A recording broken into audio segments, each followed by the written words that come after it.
Hi friends, I'm Tilak. You're watching Tech May Be Unique, and today we're just going to see how to select or how to change the caption language on your Xiaomi Google TV. And if you're new to this channel, make sure to click on subscribe button below. We just quickly move on to the video. So how to select the caption language on your Xiaomi Google TV?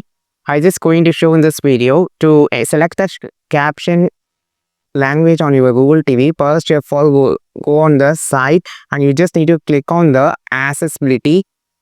Then click on the first option called caption, and now you have this option called language. Click on this, and here you can find a lot of the more languages. You can just switch to any language, caption language. So you can just switch. You can see the preview also. So you can just switch any language on your Xiaomi TV for the caption. And there's a list of languages, and I think this video helped you a lot. Like this video, share this video, subscribe this channel. We will meet our next video with the super valuable content. This is Tilak signing off from Tech May Be Unique. Have a wonderful and most beautiful day.